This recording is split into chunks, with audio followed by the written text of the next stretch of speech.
अखिल भारतीय अखाड़ा परिषद के अध्यक्ष श्री रविंद्र पुरी जी महाराज ने बताया कि उज्जैन में होने वाले सिंहस्थ में 40 करोड़ श्रद्धालु क्षिप्रा में डुबकी लगाएंगे। इसको देखते हुए प्रदेश की मोहन सरकार सभी आवश्यक प्रबंध कर रही है और उज्जैन का सिंहस्थ भी प्रयागराज जैसा भव्य और अलौकिक होगा। अखिल भारतीय अखाड़ा परिषद के अध्यक्ष रविंद्र पुरी जी महाराज इन दिनों उज्जैन आए हुए हैं। इस दौरान उन्होंने आज मीडिया के साथ बातचीत में कहा कि इस बार 2028 में उज्जैन में होने वाला सिंहस्थ भव्य और अलौकिक होगा, जिसमें देश विदेश से करीब 40 करोड़ श्रद्धालु क्षिप्रा में आस्था की डुबकी लगाएंगे। आपने प्रदेश के मुख्यमंत्री डॉक्टर मोहन यादव को कट्टर सनातनी और हिंदू सम्राट बताते हुए कहा है कि वे हरिद्वार की तर्ज पर उज्जैन में भी आध्यात्मिक नगरी बनाने की दिशा में पहल कर रहे हैं, जो सराहनीय है। वहीं इस बार सरकार का लक्ष्य है कि साधु संत प्रवाहमान जल में स्नान करें। इसके लिए सरकार ने अभी से काम करना शुरू कर दिया है। महंत रविंद्र पुरी जी महाराज ने सिंहस्थ के लिए बजट बढ़ाने की आवश्यकता बताते हुए कहा है कि उज्जैन में सिंहस्थ भूमि को लेकर किसानों और प्रशासन के बीच विवाद चल रहा है, जिसको दोनों पक्षों से बातचीत कर जल्द ही सुलझा लिया जाएगा। आपने प्रयागराज में सोशल मीडिया प्लेटफॉर्म पर यूट्यूबरों के द्वारा परोसी जा रही अश्लीलता पर चिंता जताते हुए कहा है कि उज्जैन में होने वाले सिंहस्थ में इन पर प्रतिबंध लगाया जाएगा। आपने अभी प्रयागराज का महाकुंभ सुना होगा, देखा भी होगा, और ये भी आपने देखा होगा पूर्व पश्चिम उत्तर दक्षिण सबका संगम प्रयागराज में हुआ। और हमारे माननीय मुख्यमंत्री जी डॉक्टर मोहन यादव जी का विज़न है कि वैसे ही महाकुंभ हमारा उज्जैन में हो। क्षिप्रा पे काम हो रहा है, क्षिप्रा की सफाई हो रही है, घाट बनने जा रहे हैं और जो हमारी सिंहस्थ की भूमि पे है इस पे काम होने जा रहा है। आपने सुना होगा जितने भी किसान हैं इनसे अनुरोध किया गया है कि ये जो ज़मीन है, जो मेला लैंड है, इसको डेवलप किया जाए। और आप ये भी जानते हैं कि जो बड़नगर रोड है सिटी के बीच में आ रहा है, और जब आप रामघाट से बड़नगर की ओर जाएंगे रात को कोई भी आपको चाकू मारेगा, आपको पता नहीं लगेगा। इतना बुरा हाल है, बहुत वीरान हो चुका है।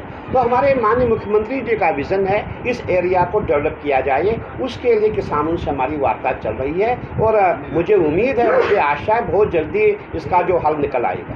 मुख्यमंत्री जी से वार्ता हुई थी और माननीय मुख्यमंत्री जी ने कहा है कि इस बार का जो महाकुंभ होगा, जितने भी संत महात्मा नागा सन्यासी और जितने भी श्रद्धालु उज्जैन में आएंगे उनका स्नान क्षिप्रा के जल से होगा, नर्मदा के जल से नहीं होगा। पूरा प्रयास किया जा रहा है और बहुत जल्दी ही क्षिप्रा में काम शुरू होने जा रहा है। जितने भी स्रोत क्षिप्रा के सब खोले जाएंगे और जो भी इसका पानी है उसका ट्रीटमेंट होकर के दोबारा क्षिप्रा में पुनः उसको डाला जाएगा। बहुत अच्छी एक व्यवस्था की जा रही है, क्योंकि देखिए महाकुंभ है और पूरे सनातनी पूरा विश्व उज्जैन को देख रहा है कि उज्जैन में क्या हो रहा है। इसीलिए हमारे माननीय मुख्यमंत्री जी बहुत सक्रिय है और आप देख रहे हैं वो पक्के सनातनी है और हमारे दबंग, मैं समझता हूँ हमारे मोहन यादव जी हिंदू हृदय सम्राट है और उनका ये विज़न है कि बहुत ही अच्छा महाकुंभ हमें करना है और जैसे प्रयागराज में हुआ बिल्कुल उसी तरह पे हम यहाँ महाकुंभ करेंगे। और उनका एक विज़न और भी है कि जैसे हरिद्वार में हमारा महाकुंभ होता है, हरिद्वार में आपने देखा होगा पूरा हरिद्वार आध्यात्मिक नगरी है, उज्जैन को भी हमने आध्यात्मिक नगरी बनाना है। इसके लिए पूरे प्रयास किए जा रहे हैं। नहीं, आपने देखा होगा कि हमारा जितना ये बड़नगर रोड है यहाँ से लेकर के मोहनपुरा है, मैं समझता हूँ बहुत ज़्यादा जगह है। और अगर आप इधर को निकलेंगे हमारा जितना भी मंगलनाथ आदि का एरिया है, क्योंकि पिछली बार हमने देखा है कि मोहनपुरा से आगे हमारा मेला नहीं भरा था। इसीलिए मैं समझता हूँ कि जो एरिया बहुत एरिया है, क्योंकि एरिया ज़्यादा एक्वायर करके भी कोई फ़ायदा नहीं है। जब वहाँ कैंप नहीं लगेंगे, हमें ही वहाँ मैं समझता हूँ हमें करीबन 100 एकड़ ज़मीन वहाँ अलाट हुई थी, लेकिन कोई महात्मा वहाँ नहीं गया था। इसलिए मैं समझता हूँ ज़मीन यहाँ बहुत है, बहुत भूमि है, बस हमें जल्दी से काम शुरू करना पड़ेगा। और मैं समझता हूँ ये पूरा उज्जैन आने वाले समय में ये आपने देखा होगा पहले जब महाकाल लोक यहाँ बनने जा रहा था उस समय यह विरोध हुआ था कि महाकाल लोक नहीं बनने देंगे, मकान जा रही है, दुकानें जा रही है, बिल्डिंग जा रही है, ज़मीन जा रही है। जब महाकाल लोक बना पूरे उज्जैन को रोज़गार मिला। मैं समझता हूँ हज़ारों की संख्या में लोग यहाँ पैसे कमा रहे हैं। अगर एक आदमी टीका लगाने वाला जो हमारे भाई बहन वहाँ तिलक लगाते हैं वो भी हज़ारों रुपये रोज़ के लेकर के आते हैं। और जब हमारा सिंगल क्षेत्र जब यहाँ बड़े बड़े कैंप लगेंगे, अस्पताल बनेंगे, आश्रम बनेंगे, वेद विद्यालय बनेंगे, तो उस समय यहाँ आप देखेंगे पूरे जितना भी उज्जैन है उज्जैन को एम्प्लॉयमेंट मिलेगा। ये प्रयास किया जा रहा है। इस समय जो प्रयागराज में जो भीड़ हमने देखी है और हमने देखा पूरा हिंदुस्तान जाग चुका है, पूरे सनातनी जाग चुके हैं। और आप ये मत समझो भारत के ही सनातनी, हमने पूरे विश्व के सनातनियों को देखा है।